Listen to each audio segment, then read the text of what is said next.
Vedare tinokuchingamidzai zvekare kune chimwe chirongwa pano paZim Facebook Secrets and Confessions. Tadzoka zvekare nemamwe mamessages.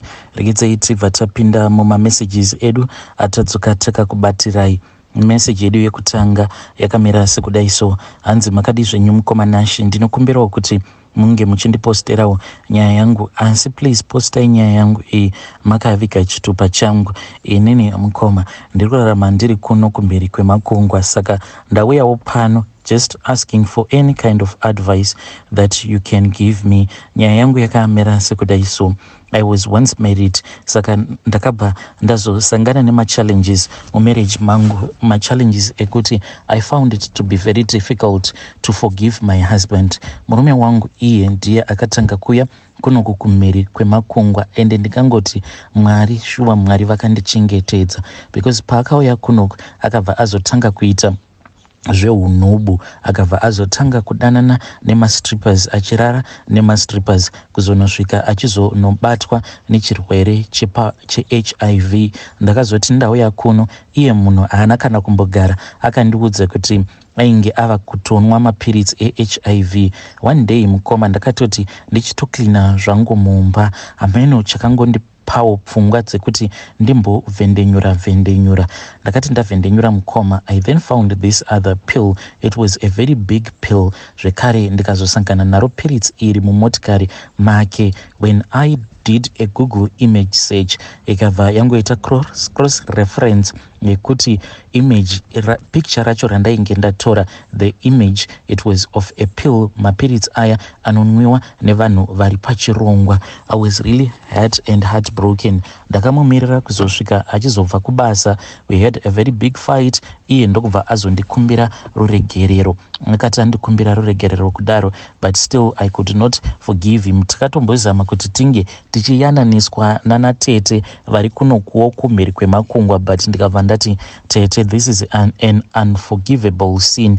Tarirai muone kuti shuwa munhu angasangana neni pabonde apa iye oenda onotora mapiritsi, oregedza kundiudzawo kuti shando zvavapo, tava kutoita zvekunwa mapiritsi, but Mwari vakandichengetedza. Ende muone zvenyu, I was really scared kuti ndinge ndichienda kunotestewa ropa, but ndakazongozvimanikidza ndokubva ndaenda ndikanotestwa, and I found kuti I was okay. Ndakabva ndazonzi ndinge ndichimirira the window period. Ndikanzi kana window period yapera ndaifanira kuti ndinge ndichizodzoka. Soon after that waiting time yavainge vakandipa, ndakabva ndazodzokera kuya, and I was given a clean sheet. Ndikabva ndanzi I was still okay. Ndokubva ndanzi ndaifanira kuzotanga kushandisa PrEP. Ndikati no, I am not going to use PrEP, because inini pandaiva kuZim ndainge ndakavimbika paari, ndakatendeka, handina kumbogara ndakaita izvozvo zvekudanana nevarume.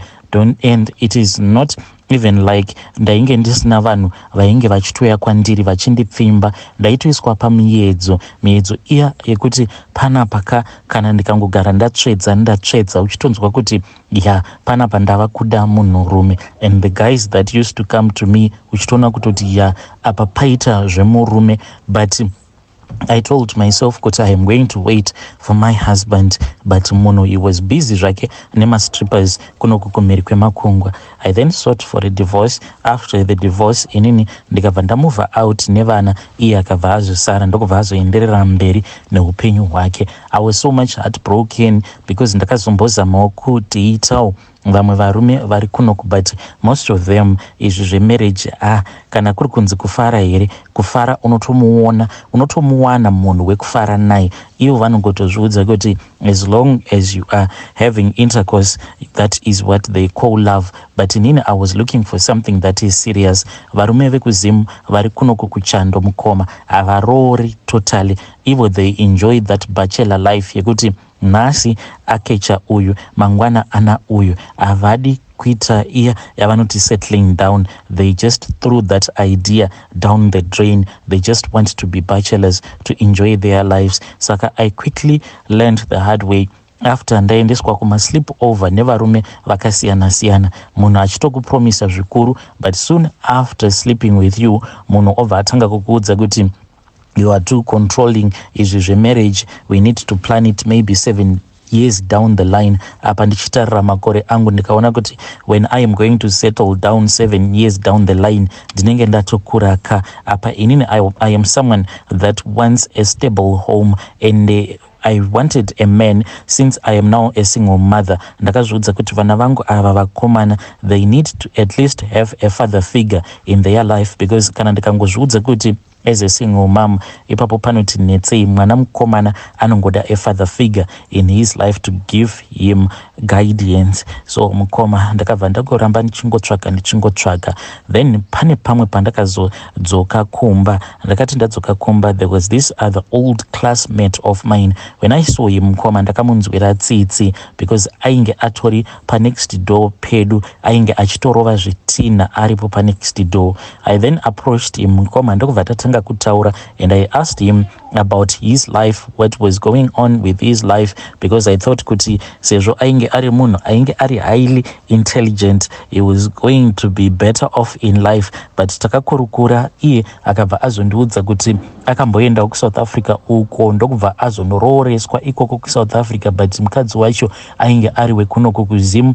Soon after vabva mukuroorana vakabva vazotanga kukurudzirwa nehama dzemukadzi kuti vange vachiunganidza mari yekuti vange vachizotenga stand. Saka ivo vakazotanga vatenga motikari, then vaida kuzotenga stand afterwards, but mari hanzi yakangoita sekunge yakati yaita sekunge yainge yava kuda kukwana.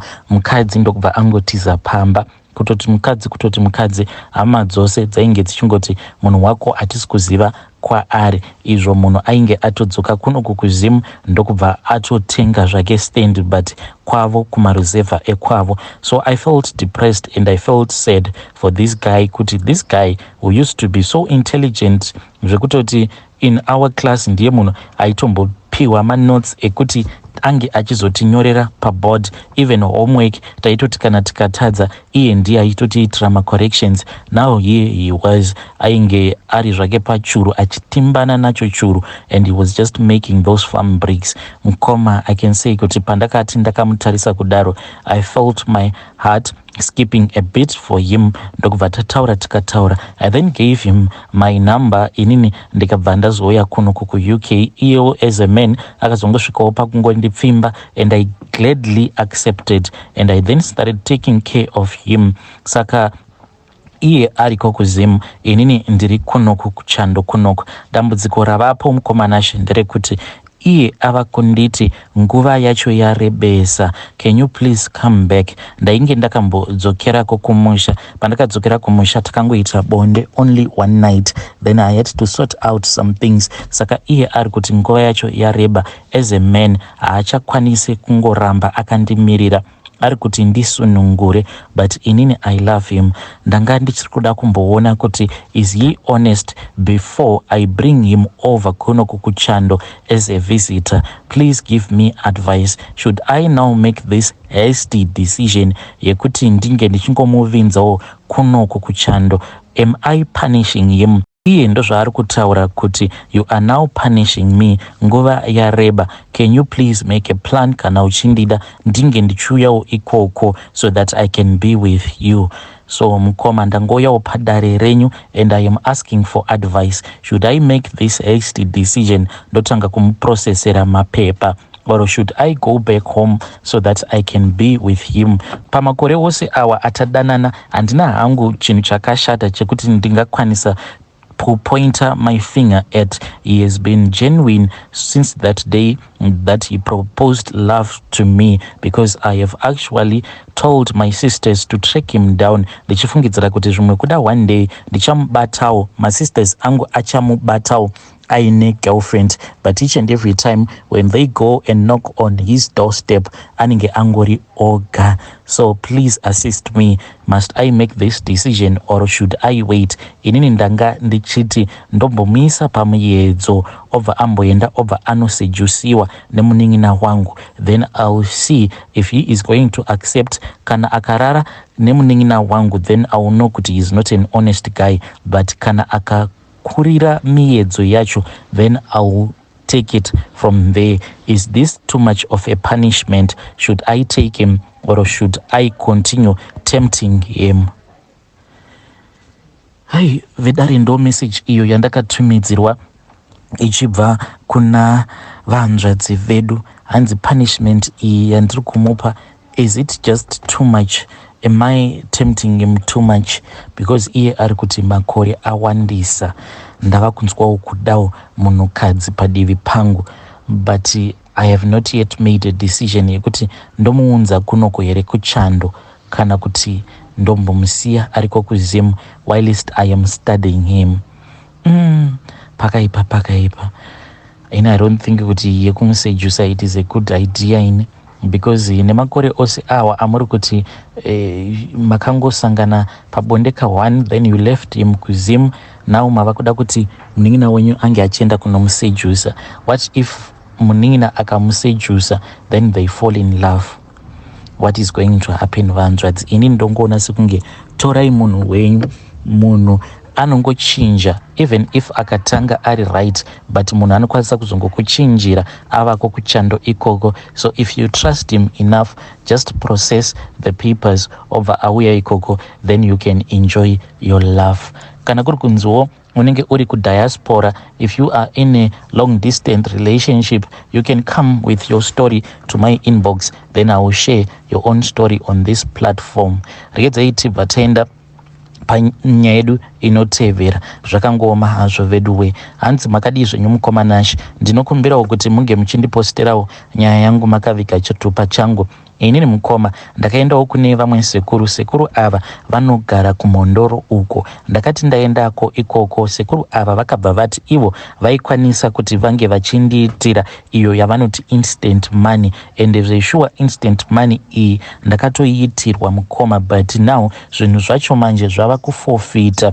Business rangu randakaopena inini nemudzimai wangu, business iroro it is now crumbling down. Mudzimai wangu mukomanashi ndakangosanganawo naye mukufambawo muno mujoni, then iye akabva azongondirakidza kamwe kakarekta kangori bobo, then mukuzoendawo kumusha kwavo nekuzojairira nawo nevanhu vekumusha kwavo, pane pandakazotaura naTsano ndikati iyi Tsano, hamunawo munhu anokwanisa here kundipawo mushonga welaki, because inini basa rangu randinoita rinotodawo kuti unge uchiva nelaki, because tinoshanda tiri vanhu vanenge vakaungana pahwani nzvimbo, zvekare tichingoita basa rakafanana mukutengesa uko kwatinoita. Saka vanenge vaine laki mukoma vanotokwanisa kutotengesawo kana ma10,000 chaiwo pazuva, but kana zvinhu zvako zvisiri in order, iwe unokwanisa kutongobvapo wakabata kana 100 rand chaiyo. Saka Tsano vakabva vati no problem Tsano, as long as mukangondiitirawo yedoro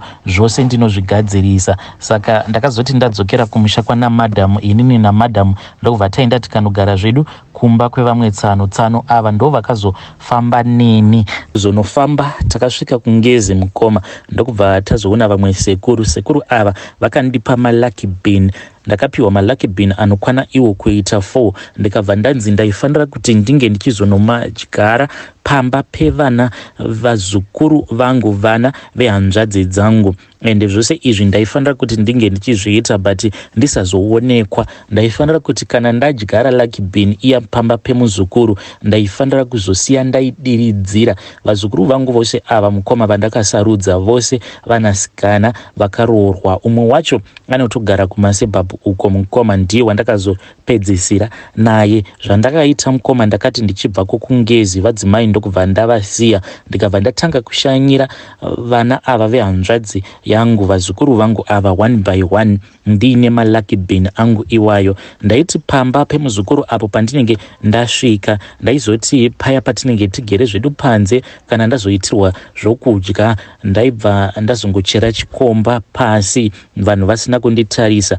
ndobva ndafushira lucky bin iya. Ndaizotora mvura iya yandinenge ndapiwa kuti ndinge ndichizonwa, kana kuri kunzi zvinhu izvi ndinenge ndazviita ndichidya sadza, ndobva ndazodiridzira ndongoita sekunge ndangoteura zvangu mvura mukoma. Izvi ndakazviita kusvika ndapedza dzimba dzose dzevana vehanzvadzi dzangu idzi vazukuru. Inini navadzimai tikabva tazodzoka kuno kujoni. Takati tadzoka kuno, vadzimai vakangondikomberawo 300 rands, vakabva vati baba mwana ndipeiwo mari. Ndikati muri kuda mari yei? Vakati ndafunga kuita business rekubika machips. Ndakatoti kuti mafunga zvenyu kungotitambisira mari, asi ndakabva ndazovapa mari iya yamunongoziva vanhukadzi kuti kana aine chaanenge agwinyira vanenge vatori vana chandagwinyira chaivo. Vakabva vatanga kubika machips mukoma. Machips awa vaitovabikira pahot plate ndokubva vangoisa chisignboard kugate. Vanhu vakazoti voita sei mukoma, vachiuya pamba vachitenga machips. Pasina kana 1 week vadzimai vainge vatoraiza mari nekuti vange vachitenga chimushini chiya chekuti kana wapedza kupila machips icho chinobva chamakata-kata. The following week ndokubva vatotenga gas stove. Zvaizvezvi tatova nechirestaurant chedu.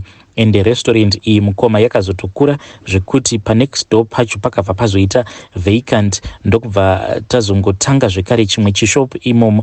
But shop iyi tinoita half neumwe murume wekuSomalia. Iyo anoita zvekugadzira mafoni, anotengesa nemapampers. Inini nemudzimai wangu tinongotengawo hembe. Tine mamwe maChina anotihodhesera hembe tichingoisa mushopu imomo.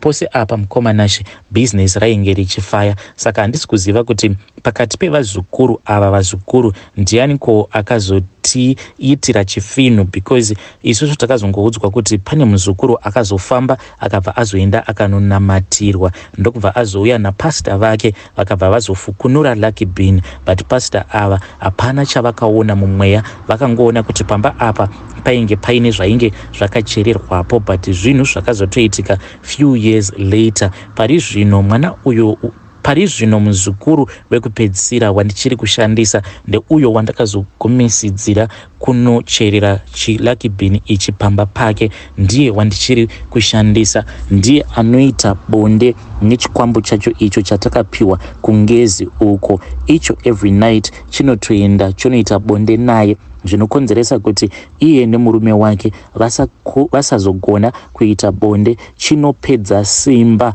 Murume wacho pari zvino ava munhu wekuti haasisina musana wakasimba, nekuda kwekuti chikwambo ichi chinosiya humwe hwakaita kunge hunye. Saka iye paanenge achizoita bonde nemuzukuru wangu uyu, zvinokonzeresa kuti asazowana power pabonde zvekare, asazova nehanya nemuzukuru wangu. Ndidzowo mhiko idzo dzandinoita mukoma. Nawo mabusinesses edu ava kudzikira, ari kudzikira zvisingaiti mukoma. Pedei taiva vanhu vekuti taikwanisa kutotengesa uko kwatinotengesera, taikwanisa kutopinza ma12 kurestaurant. Waitoziva kuti kunobvawo chi6 chakadaro, then uko kumbatya uko dzimwe nguva especially pama weekends kwaitobudawo mari yakati each and every week mukoma taibuda nemari yainge yakawanda. Asi mari iyi chaitinetsa ndechekuti taitiwo kana tikazoda kukwiridzira mabusinesses edu, then zvinhu zvose zvaibva zvangodhakwa, but zvaibva zvazotanga kusimukira zvekare. But now madhakwiro azvazoita mukoma, tambozama tichazama kuti tinge tichiita mhiko idzo dzatakasiya taudzwa nasekuru. Sekuru vacho vakazoshayika mukoma Nashe. Saka hatichazivi kuti zvinhu izvi kuti tinge tichizozvimutsidzira zvekare kuti zvitange kutipawo mari tichaita sei. Ende dambudziko ratakaita nderekuti patakatanga kuita mari mukoma Nashe takabva tatanga kurarama upenyu huya huri very expensive, wekuti imba yacho yatakatanga tichaloja taibhadhara 16,000 rands a month, a full house kumasuburbs. But now hatichatokwanisi kugarako kumasuburbs, tichiri kugara zvedu kunzvimbo yekuti hakuna hako vanhu vakawanda, but still nelevel ratainge timbori level racho radzika mukoma. Inini ndiri munhu wekuti mota yandainge ndakazviudza kuti ndo yandinongoda kungotenga, it was Mercedes Benz. Tine maBenz akangopaka pamba, akangofamba for only a couple of months ndokubva anyarara, kutoti mamakanika takatodzidzorera motikari idzi kwadzakagadzirwa kuMercedes ikoko, but motikari idzi dzakangodzoka but motikari idzi vakadzitadza kudzigadzira, nanhasi dzigeremo muyadhi medu. Tinotoshaya kuti toita sei nadzo. Pane imwe yacho mukoma Nashe yakanzi feni yacho iyo inoenda pamberi peradhieta, feni iyoyo chete kungoitenga kubva kuGermany inoita about 18,500.